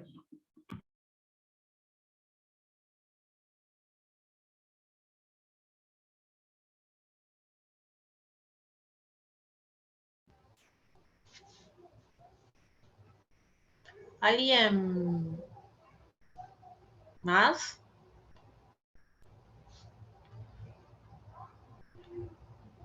Meli, querías, abriste el micrófono. Sí, iba a aprovechar para decirle algo a Nancy, que me parece que trajo algo súper interesante, que es el tema de que yo no lo desarrollé, pero también cómo se va complejizando la interseccionalidad propia, ¿no? Digamos, de cómo justamente se va agravando las situaciones de desigualdades o de violencias, depende de qué lugar nos encontramos. Vos trajiste algo de esta cuestión de la voz, más allá del ejemplo, digamos, de lo que yo había traído al principio, sobre todo de algunas provincias y demás, digamos, de cómo hablan y cómo la porteña o el porteño o lo que fuere. Y es súper interesante porque realmente hay un algo que funciona de esa manera, ¿no? Digamos, hay una mirada distinta respecto del hablar y de la expresión que es propio de algo que lo traes y me hace acordar mucho también a mi organización donde justamente nos encontramos al ser una asociación federal con problemáticas que traen propias de los territorios, ¿no? Y que también hay que elaborarlas y que son súper importantes. Y cuando nos ponemos a pensar y desarmamos, es tanto que creo que nos termina pasando esto, ¿no? Un abatatarse de cómo construir, qué se construye, como hay que hacer algo distinto, evidentemente, cómo se vuelve desde ahí. Me parece súper interesante, y también esto que traes de la ingeniera que 6 veces pidió perdón. Por eso a veces cuando escuchamos a los varones dicen, bueno, pero yo tengo una jefa mujer o esto. Bueno, evidentemente no es solamente el ocupar el lugar, sino en qué condiciones ocupamos esos lugares que ocupamos. Evidentemente, digo, esta tendencia a pedir perdón o interrumpir, o incluso me ha pasado en talleres donde cuando hay silencio y generalmente hay varones, los que abren primero el micrófono son los varones. Muchas veces para hacer un comentario, otras veces para explicar y otras veces para hacer ese mansplaining que los tienen incorporado. A mí me pasó, se los cuento como una experiencia, que no lo podía creer, no sabía si reírme o llorar. Estaba en la Facultad de Derecho, estaba hablando de un tema particular, estaba hablando justamente de la profesionalización del fútbol femenino. No había mucha gente, la verdad, pero había como un grupo, las primeras 3 filas, eran mujeres, y al fondo, como que si les dijera, la fila 7, 8, casi sobre el final, un varón. El primero que pide la palabra, por supuesto, le da la palabra, ¿puede hablar? Se pone a explicar una cuestión reglamentaria que nadie había preguntado, que no tenía que ver con el tema que se había hablado, sino que él necesitaba explicar. ¿Qué es lo que nos pasa a nosotras que no podemos cortar esas situaciones? Dicho sea de paso, no se lo cortó, lo tuvimos que escuchar y demás. Todo un panel escuchando lo que él tenía para decir, y que evidentemente pasa, ¿no? Y pasa mucho, y no tenía nada que ver. Y aunque lo tuviera, creo que al revés, si hubiera sido al revés, vamos a ponerlo, que yo hubiera estado en la fila 8, él estuviera exponiendo, no sé si hubiera levantado la mano para explicar lo que nadie me pidió que explique y a mencionar lo que nadie, ¿no? Me parece que hay algo ahí que ronda. eh, Prefiero quedarme con la idea que les encantó la charla y no que no surgen dudas, pero creo que a veces interpela de tantos lugares que no surge tanto cuestionamiento, sino más bien es como que cala, ¿no? Como que entra, es una bala que entra y nos entra todo el tiempo. Digamos, si yo tuviéramos que apagar la cámara ahora y el grabar, les diría, sí, a ver, ¿qué piensan ustedes o cómo ustedes resolverían situaciones que me pasan cotidianamente? Porque no hay una guía a seguir, no hay un método. Por eso digo, como hay que desandar y desarmar, es recontra difícil. Evidentemente, digo, lo que nos queda frente a estas situaciones es, como decía, ¿no? La creatividad y no caer en esto que es todas estas cuestiones que nos que nos han dividido, ¿no? Si venís del interior de una provincia, si hablas así, si hablas asá, la voz. Hay mucha gente que le alza mucho la voz y no dice nada, por más de que tenga una voz muy alta. No tiene que ver con la tonalidad, pero evidentemente también nos han hecho creer que la tonalidad inspira algo en el decir. Yo creo que hay algo en el decir que cuando algo te atraviesa, cuando algo llega, no tiene que ver con el tono de voz, sino como con la sinceridad del transmitir ese mensaje. Que creo que también es algo, nuevamente, que yo cuando siempre hablo de estas cosas trato de que, como lo dije, reivindicar las emociones y no caer en la romantización de la mujer en el lugar de poder. No es me tengo que bancar cualquier cosa, tengo que escuchar cualquier cosa, ni de una otra, ni de un otro. Digo, reivindicar la emoción como forma de manifestación, de contenido, de transmitir un mensaje, sí. Esto de pongo las 2 mejillas, las 4 mejillas, lo que sea, porque tengo que recibir palo por el lugar donde estoy, no. Ahí ya es otra cosa. Ahí ya estamos hablando de otro tipo de cosas que evidentemente seguirá, digamos, tendrá que ver con otra cuestión que a desarmar. Digo, también pensemos que cuando alguien viene a desarmar nuestros conceptos, y volviendo al tema, ¿no? Trato de volver al negociar, al fundamentar, ¿desde qué lugar desarman nuestros conceptos? ¿Se desarma desde la fundamentación o se desarma de la desacreditación? Porque si a mí me van a desarmar un concepto del desacreditarme, evidentemente es otra cosa. No estamos hablando el mismo idioma, estamos hablando de que querés derribar por lo menos el momento en que estoy acá en este lugar. Porque en los lugares, digamos, de liderazgo, incluso de toma de decisiones, de negociación o lo que fuere, son momentos. La perpetuidad en sí no existe. Son un momento, por eso traía el ejemplo de lo que hablaba con Agustina la otra vez respecto de la negociación en un hogar, porque es una constante. Y eso nos permite darnos cuenta que constantemente negociamos. De hecho, les diría que las mujeres somos excelentes negociando porque nos las pasamos todo el tiempo teniendo que crear técnicas de supervivencia y sobrevivir en todos lados. En un lugar de trabajo, en la calle, en donde sea. Hemos creado mecanismos para poder sobrellevar situaciones en estar en situaciones de extremo estrés, por ejemplo, expuestas a muchísimo estrés. Y esto no lo digo como algo positivo, digamos, y romanticemos la persecución de las mujeres. No, todo lo contrario. Es utilicemos, saquemos eso que lo tenemos, pulámoslo, pongámoslo de manifiesto y evidentemente podemos sacar seguramente un montón de cosas que nos puedan servir, ¿no? Como por ejemplo, no, yo no puedo estar en situaciones expuestas. Mujeres sepan que las que están en las ciudades, en las metrópolis, saben perfectamente cómo manejarse porque luchamos constantemente en la noche, por ejemplo, en cómo llegamos a nuestros hogares, en acompañar a una amiga, nos la pasamos haciendo red. Y eso lo tenemos incorporado. Hoy lo verbalizamos, hoy lo teorizamos, pero la mujer haciendo red, cuidando a otra, el autocuidado, son cosas que las tenemos incorporadas. No es algo que nos sea difícil. Después podemos pensar si nos hallamos más o menos, pero está incorporado. Si está incorporado, tenemos herramientas para poder verbalizarlo. Después se encuentra el método del cómo. ¿Me explico a lo que voy a reivindicar la experiencia? Igual bancaría y mucho a la que se me ponga a hablar de amor también, porque creo que el amor, desde una expresión como una manifestación de resistencia no violenta a la violencia, la banco y mucho, porque nos han enseñado a que no podemos hablar de emociones, salvo que la mujer que mira tiene la emoción en tanto debilidad. Y no es una debilidad en lo absoluto. Bueno, nada, yo no vuelvo a traer otro tópico, a ir un poquito más lejos por si alguna por lo menos quiere contar una experiencia o decir algo.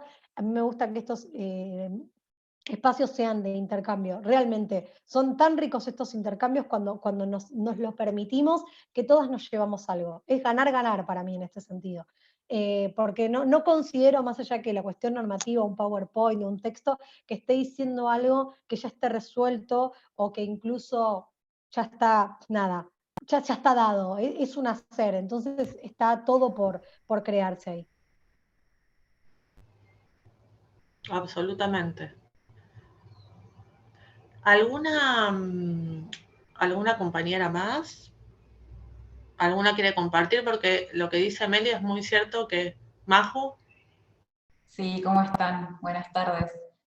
No, quería compartir en realidad una reflexión que vengo haciendo a través de estos jueves que nos venimos encontrando, y algo que me quedé pensando mucho, que me quedó ahí, ¿no? Como estos 15 días que pasaron del jueves anterior, que hablábamos esto de la intervención, ¿no? Y, digamos, yo lo que me quedé reflexionando es, bueno, como cuánto, que en un momento lo que se habló, y algo que lo que decía Melissa también, ¿no? Esto de esa costumbre que tenemos histórica de, no sé, yo le digo paciencia, ¿no? Como, bueno, la paciencia para el momento de intervenir, de la paciencia de explicarle al otro, de la paciencia de, bueno, como escuchar todo lo que te digan, ¿no? Porque como eso, ¿no? Bueno, a mí personalmente yo tengo una personalidad re fuerte, siempre desde chica muy de enojarme fácil con las injusticias. Entonces, desde siempre, esto que decías, Meli, de, bueno, estás loca, ¿no? ¿Qué te pasa que estás loca? ¿Qué te pasa que estás alterada? ¿Qué te pasa que...? Y que en un momento, no sé, en mi adolescencia fue re duro, porque era, bueno, o sea, la que está mal soy yo. Digo, ¿no? Si todo el mundo me devuelve la misma respuesta, digo, en un punto tengo que cambiar. Y que me llevó a un extremo que no estaba nada bueno, y así después, no sé, me pasó a sufrir, por ejemplo, en un trabajo mucha violencia con un jefe, ¿no? Al punto de, pero extrema mal, y de yo no poder ni siquiera como registrar que no estaba bien y hacer una defensa, si se quiere, ¿no? Pero a raíz de eso fue que, en mi caso, empecé a leer sobre feminismo, me empecé a interiorizar, y empecé a registrar un montón de violencias en lo cotidiano que estaban mal, y todo eso me llevó, o mismo por lo que estoy como acá, ¿no? Compartiendo con ustedes, les digo, bueno, necesito esos recursos también, para poder, ¿no? Como hablar, y digo, y esa era la reflexión, ¿no? Porque una termina sintiendo que necesita, no sé, exponer de una manera, hablar de cierta forma, o hablar con ciertas palabras para que no quede solo en que estás mal, ¿no? Sino en que realmente hay una situación que si está mal, y no importa cómo la expliques, no importa cómo lo hables, digo, ¿no? Y bueno, y esto de las intervenciones, desde el jueves anterior que nos juntamos, vengo pensando en eso, digo, bueno, ¿no? Cómo en eso que yo llamo paciencia, una empieza a generar otros espacios, otros ámbitos para esto, ¿no? Otras personas, en nada, digo, en pensamientos, en críticas diferentes a las que tiene una, pero a su vez desde ese lugar en que, bueno, cuando registro esa violencia que no está bien, digamos, eso que está mal, conmigo o con quien sea, poder tener, ¿no? Ese poder de, nada, como me salga, como hacerlo notar también, ¿no? Me parece que, no sé, digo, es como súper interesante esto de la negociación y esto de, nada, de esas estrategias de intervención, para que, bueno, o por lo menos yo en primer lugar, de registrarlas más rápido, ¿no? Como que en el momento en el que sucede, poder accionar desde ese lugar también. No sé, esa es mi reflexión de este tiempo, ¿no?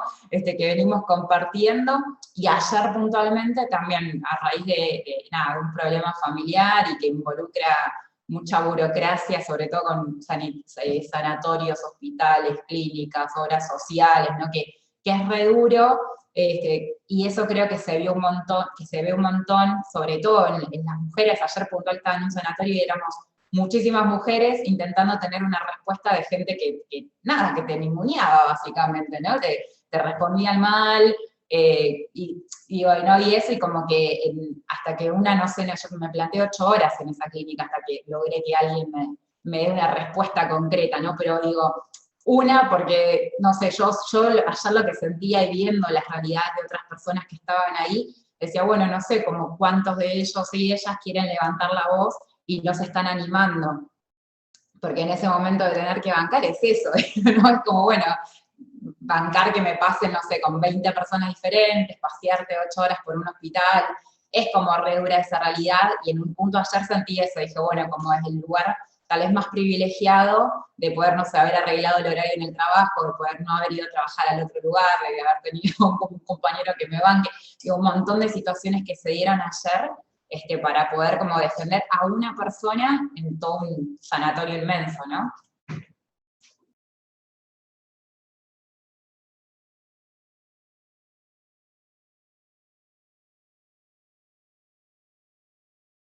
Yo a medida que se vayan animando a hablar, les voy así como tirando algunas cositas. Me encantó el ejemplo que trajiste y el aporte.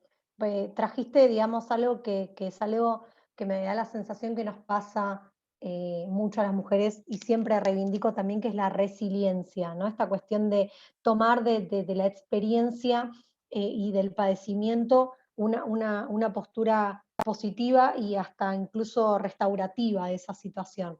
Y vos trajiste el problema específico en la situación del trabajo y ponerte a leer, ¿no? Por eso digo reivindicar la experiencia. ¿Qué nos lleva a creer? Hay dos cosas. Si siempre te están pisando, vas a creer que no tenés herramientas para poder defender ninguna postura, ni la tuya ni la de nadie. Eso por un lado. Segundo, que cuando te están pisando, también sentís que tus argumentos no son válidos, por ende vas a ir a buscar un lugar objetivo donde llenarte de esos conocimientos. Ahora bien, nos olvidamos.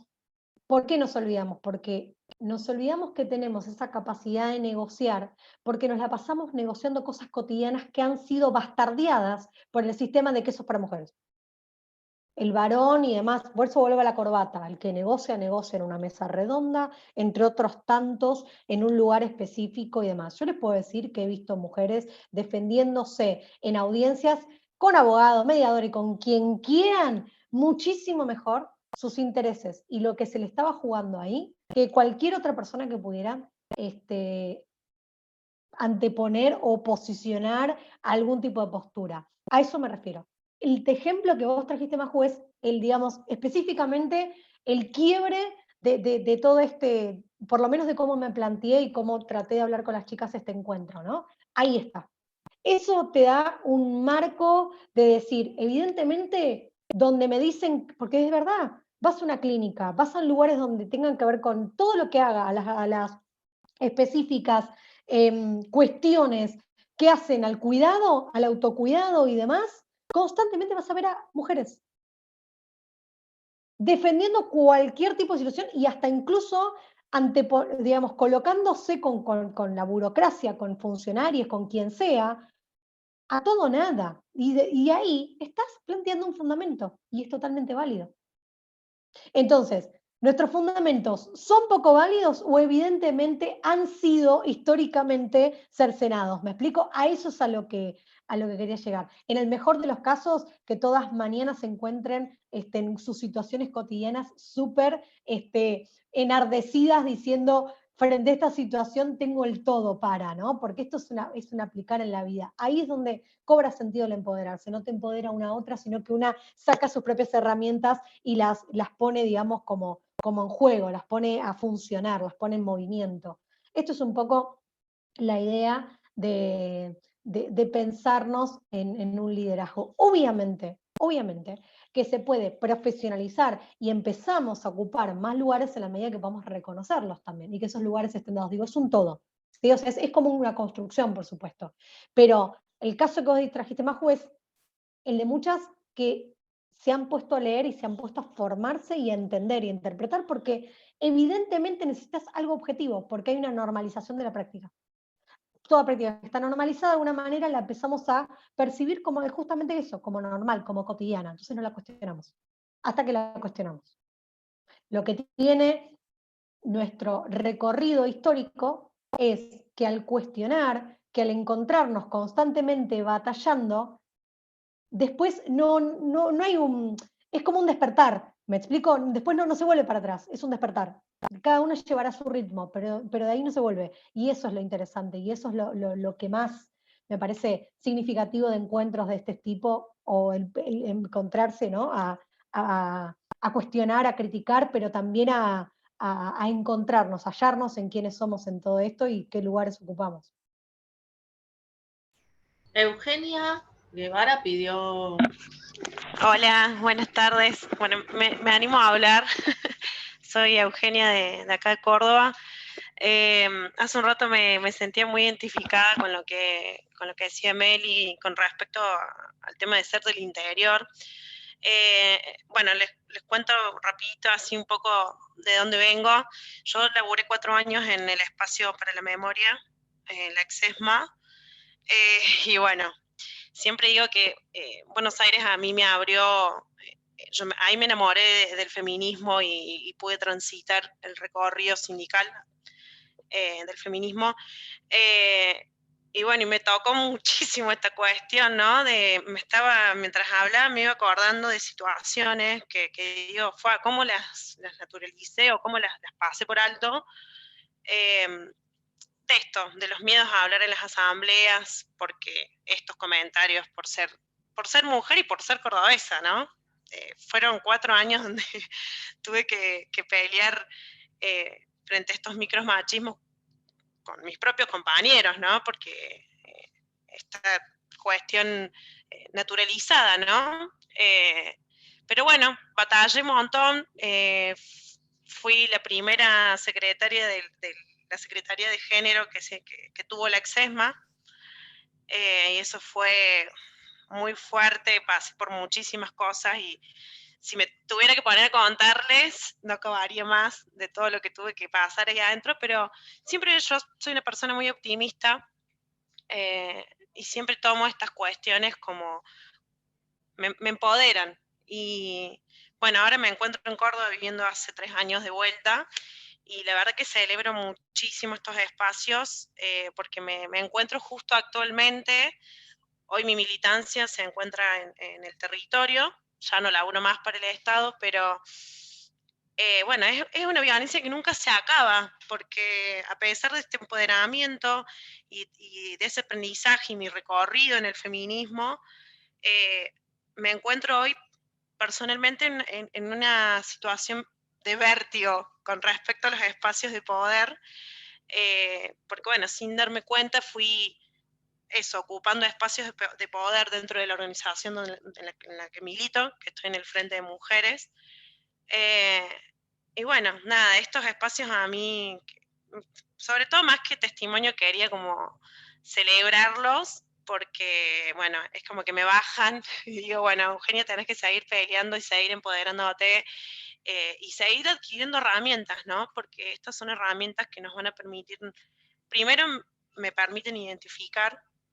Es muy loco porque en esta es la 4ª clase y me quedo re manija porque le cuento a mi mamá, mami, mira, aprendí esto y bueno, yo lo viví esto hace 4 años y no lo podía identificar.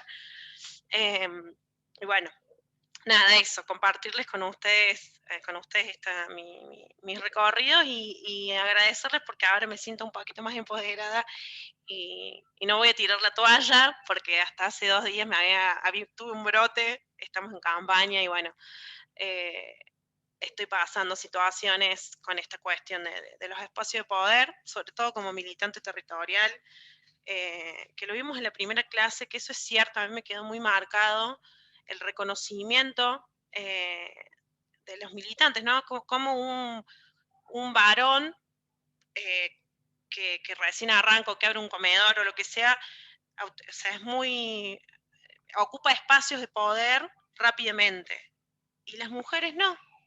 Y bueno, me toca vivenciar en mi territorio bueno, el sábado pasado festejamos el Día de las Infancias, por ejemplo, y yo decía, wow, todas mujeres, éramos todas mujeres, somos todas mujeres las que estamos con las ollas, somos mujeres, y sin embargo, en la seccional donde yo estoy militando, quien da la cara, el que habla es un varón. Pero bueno, en los espacios vulnerables es más difícil esa desconstrucción y bueno, ese es hoy es mi desafío como militante. Digo, pasé por el sindicalismo y hoy me encuentro en la militancia territorial y es muy difícil. Así que bueno, nada, de vuelta, gracias por estos espacios porque me ayudan a seguir militando y bueno, y a seguir apostando. Gracias.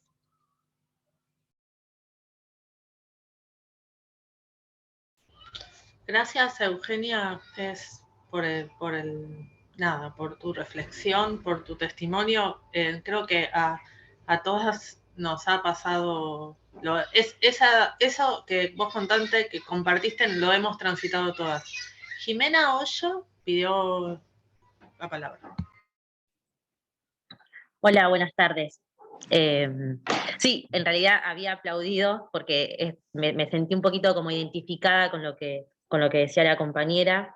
Es verdad, a veces a la mujer le cuesta más ganar terreno en la militancia, en la política, a pesar de que somos las que más batalla damos y las que estamos ahí como en las primeras líneas en todos los sentidos, ¿no? Estamos en las primeras líneas cuando se trata de alguna situación de violencia de género, cuando se trata de un tema social, cuando se trata de un tema de salud, cuando se trata de un tema de un adulto mayor.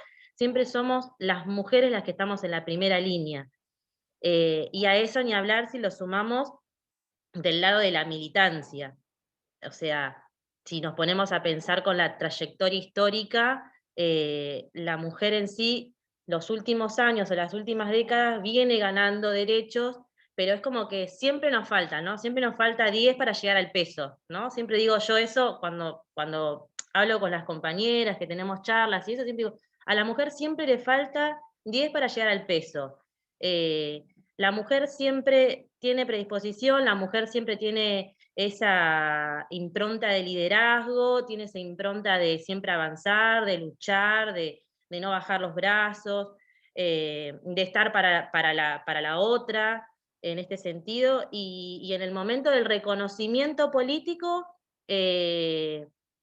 sucede, ¿no? Esto me sucede a mí también particularmente cuando se habla de un armado de lista, que por ahí una como militante siente que es como parte no lo toma como un premio, sino un poco de reconocimiento del laburo de todas, ¿no? Porque yo siempre digo, cuando una mujer está ocupando un cargo, una función, o es reconocida por algo, es parte de todas, ¿no?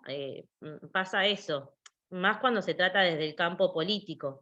Se siente que particularmente ese liderazgo es colectivo, no es individual como sucede en los hombres. Los hombres cuando ocupan un cargo, ese cargo no, ese cargo es mío porque yo me lo gané y no lo tengo que compartir con nadie. Y la mujer no sucede lo mismo. Pero pasa en todas las áreas. A mí particularmente hoy por hoy me pasa de cumplir la función de ser asesora territorial de la Dirección de Políticas de Género y Derechos Humanos del Ministerio de Seguridad, y hoy por hoy, aparte de mi militancia política que tengo, me toca también meterme en la pata seguridad, que es algo muy heavy, hacer recorridas de las comisarías, darle capacitaciones a los oficiales, con todo con el tema de la temática de perspectiva de género, y nada, o sea, es terrible lo que cuesta entrar, y más cuando es alguien del lado civil, eso de cuando más, y encima sos mujer, ¿no? O sea, te plantás a dar una capacitación a oficiales de servicio, la mayoría son hombres, y encima, o sea, tenés esa cosa de cómo va a liderar una capacitación, o sea, primero una civil, que no tiene ni, perdón la expresión, te dicen ni la puta idea de cómo se maneja una comisaría, y segundo, venir a querer hablarte de cómo tengo que hacer las cosas, ¿no? Eso, o sea, como que también te frenan un montón el hecho de, ellos creen que vos vas a ponerle un techo. El hombre siempre cree que la mujer quiere ponerle un techo o que la mujer no puede ser superior. Y nos pasa, tenemos conducciones también, que, o sea, que muchas veces no hay que ser hipócrita, de la boca para afuera hablan mucho del rol de la mujer, de lo que la mujer le toca, de lo que la mujer tiene que tener, de los espacios, de los derechos, pero al momento de llevarlo al campo práctico no se hace eso. Y una a veces se pone a pensar y decir, ¿cómo es? O sea, en lo teórico se habla mucho de la importancia que tiene que tener la mujer en el campo político, particularmente hablo de lo político porque es donde una mujer puede llegar a tener un liderazgo importante, pero también puede pasar hasta incluso en un banco. Es raro que, no sé, que vos encuentres una presidenta en un banco, por ejemplo, si tenemos que hablar de lo privado. No se lleva a lo práctico, y eso es lo que falta. O sea, la mujer colectivamente o los grupos de mujeres hacemos un montón para ganar espacio, para ganar derechos, pero muchas veces se cumplen jurídicamente, pero en lo práctico no se llevan, y cuesta eso, o siempre se tarda. O por ahí lo que se ve avanzado, por ejemplo en Buenos Aires o en el conurbano, en Salta, en Jujuy o en otras provincias, cuesta más porque es terrible el grado de patriarcado que hay en las provincias. Por ahí en Buenos Aires, con el conurbano, eso se está descontracturando, pero por la fuerza que hace la mujer colectivamente. Individualmente no se llega a ningún lado, eso es una realidad.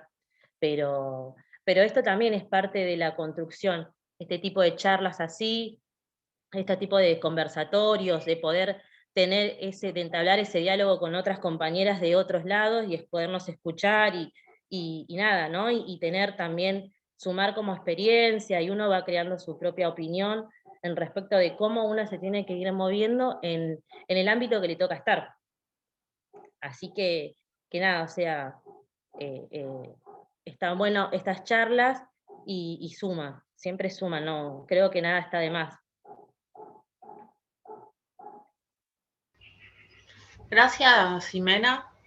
Ya vamos como más cerrando, entonces quería preguntar si alguna compañera más quiere hacer algún aporte, alguna reflexión, alguna pregunta. Y si no, le daría la palabra a Meli como para que haga un cierre. Pero bueno, antes quería ver si, como teníamos unos minutitos, si alguna compañera quería preguntar, hacer algún aporte, que es bastante, muy rico y bastante participativo. Mai. Sí, yo. ¿Cómo están? Algo chiquito. Bueno, primero que nada, gracias, Melissa, por todo las ideas que fuiste esbozando y que fuiste tirando, porque la verdad es que creo que nos deja mucho, mucho para seguir pensando cada una de manera colectiva en sus espacios y en este espacio creo que también. Por otra parte, mencionar algunas cosas de las que me quedé pensando que también fuiste nombrando, hiciste mucho hincapié en las interseccionalidades, ¿no? Y dentro de las interseccionales y como militante también por los derechos de las personas LGBT y de las diversidades, ¿no? Pensaba en cómo es el acceso, ¿no? Cómo es que tenemos acceso las personas de la diversidad en la política, ¿no? Teniendo también en cuenta todo esto sistémico que mencionabas, ¿no? Del sistema en general, en relación a las condiciones habitacionales, en relación a, no sé, condiciones económicas, clase social, ¿no? Y la misma brecha sexo genérica, incluso cómo incide todos los cis alrededor de esto, y cómo podemos hacer para tejer puentes también entre mujeres y diversidades o colectivo LGBT para que el acceso sea también impulsado y de la mano, ¿no? No sé si por igual, pero que este acompañamiento se pueda generar. Nada, me quedaba pensando en qué brechas, en cómo podemos llevarlo y cómo podemos empezar a pensarlo también, ¿no? Porque creo que merece ser debatido y discutido, ¿no? Y pensado. Y me quedé también pensando en algo yo soy psicóloga, ¿no? Y me quedé pensando mucho en lo que mencionaste acerca de reivindicar las emociones en la política. Y también traer y acercar que en algunos espacios de militancia lesbianas, hemos intentado y estamos intentando, incluso problematizamos mucho la política de la ternura y la política del afecto, ¿no? Y cómo podemos hacer para en estos pequeños espacios, ya sea de manera autoconvocada, de manera orgánica, de manera estatal, ¿no? Poder hacer para tejer esas redes rizomáticas, ¿no? Que nos acercan a nuevas perspectivas de política y nuevas perspectivas también de crear políticas distintas, con las nuevas voces, ¿no? Y no con saberes únicos. Así que nada, eso, gracias por el espacio y bueno, espero que nada, que a todas nos va a servir, a todos nos va a servir para poder seguir reflexionando. Gracias, Mai. Y ahora sí, si les parece bien, le doy a Meli la palabra, si nos hace como un cierre, me parece que seguramente tenga algunas cosas más para decirnos en función de las intervenciones.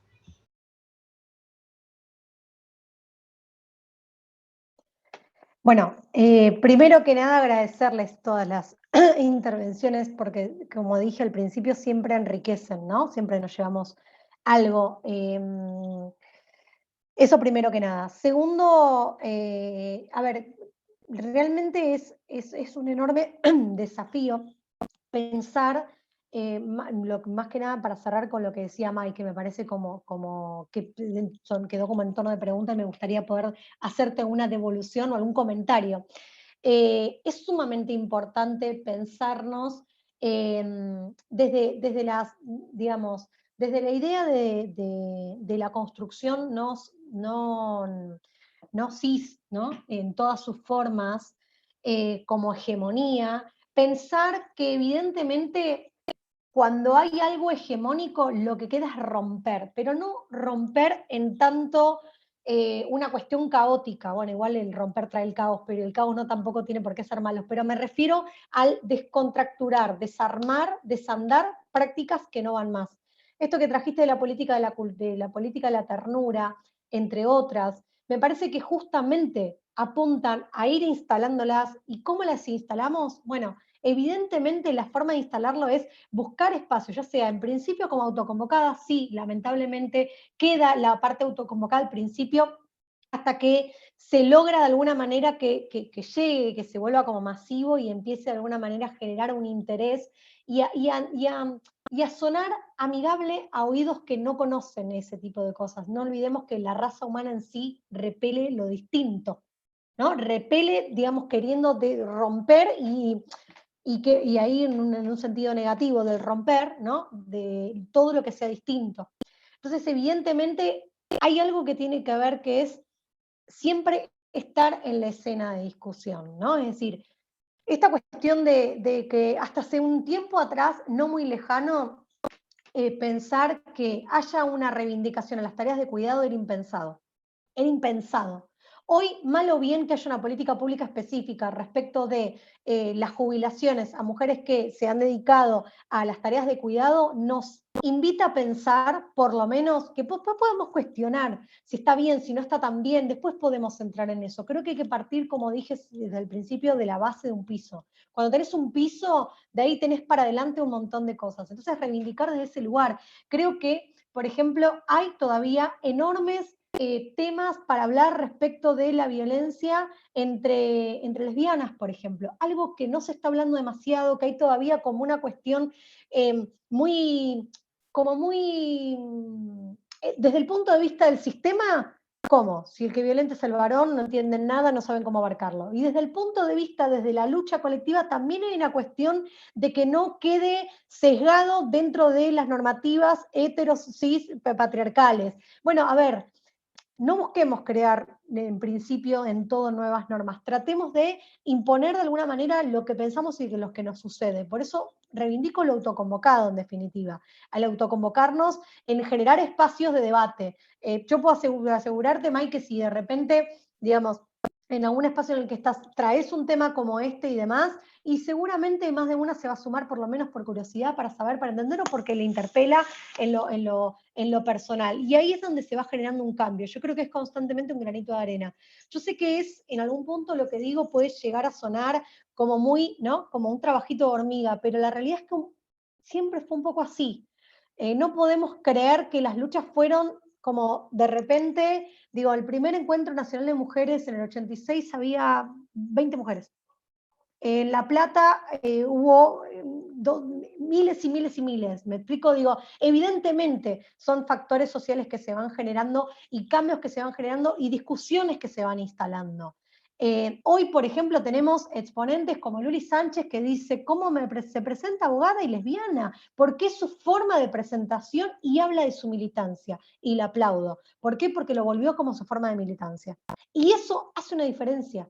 Después discutimos, en todo caso, porque después empieza, ¿no?, la discusión, digo, no me cebo porque me encanta el tema, pero digo, con esta cuestión de si le quitamos contenido académico, si es menos abogado o más abogada si es lesbiana. Es quien es y punto. Lo que pasa es que se anima a decirlo, entonces hay que animarlos y decirlos. Y que para la que sea una militancia de vida, el ser lesbiana, perfecto. Y la que sea su orientación es simplemente una cuestión de su deseo y a quién le gusta y quién le puede atraer, digamos, de manera sexoafectiva, genial también. O sea, es decir, no cancelemos a la que no, ni tampoco, ni un punto ni el otro, digo, tratemos de encontrarnos en eso donde tenemos muchas cosas más en común. Me encantó lo de la política de la ternura, después si querés nos podemos seguir en las redes para que me cuentes más porque me encantó, no la había escuchado tanto. Yo le digo para que la que le interese, mis redes es Meli-Gar86 en Instagram. Siempre cuando doy, Cari, permitime que siempre que doy, cuando doy en una capacitación y demás, dejo la posibilidad de que nos podamos seguir para tejer red, para que en la vida, ahí está Ame, que los tenemos. Sí. ¿Por qué no pones en el chat así las igual les voy a decir que nosotros vamos a compartir los materiales que Meli nos va a hacer llegar al WhatsApp de la escuela. Meli, si querés poner tus redes en el... Ahí está. Así ahí las compañeras... Genial. Y bueno, nada, con esto ya cerrar porque no las quiero demorar, agradecerles los aportes y las devoluciones, sigámonos si les interesan en las redes, creo realmente, y esto lo aprendí de otras compañeras que en sus talleres dan sus redes sociales porque te enseña a hacer red, y eso es justamente, después nos empezamos a encontrar todas en un montón de espacios y vamos contagiando, digamos, lo que pensamos y demás, y es ahí como a Cari, que la conozco hace años, nos conocemos a Cari, fundé con la cuestión, no viene en pandemia. Y nada, y eso hace, y después una se va con una sonrisa a encontrarse con una compañera en otro espacio y volvernos a encontrar, digo, es ahí donde generamos cambios, es ahí donde generamos debate, es ahí donde vuelvo a lo mismo de reivindicar el sistema taller, el sistema participativo, donde rompemos la simetría y donde un poco hoy me toca a mí ser la que transmita algo y mañana pueden ser ustedes, y es ahí donde nos retroalimentamos. Así que no queda más que agradecerles a las que organizaron, a Fundeco siempre, a las que se sumaron, a las que participaron. Después pasó el material. Nada, nuevamente agradecerles. Soy yo siempre la agradecida porque estos espacios me llenan y me permiten aprender. Así que gracias. Gracias, Meli. La verdad que muy interesante. Se han ido compañeras y han dicho que les encantó. Te lo digo para que te lo lleves también. A mí me encantó particularmente. Bueno, nos vemos en 15 días con una clase muy importante sobre comunicación con perspectiva de género. Algo muy importante es que para hacer política tenemos que fortalecernos en la comunicación, para ser referentas, para ser lideresas y para ocupar todos los espacios de decisión. Así que nos vemos en 15 días. Un placer haber compartido este jueves con ustedes. Adiós.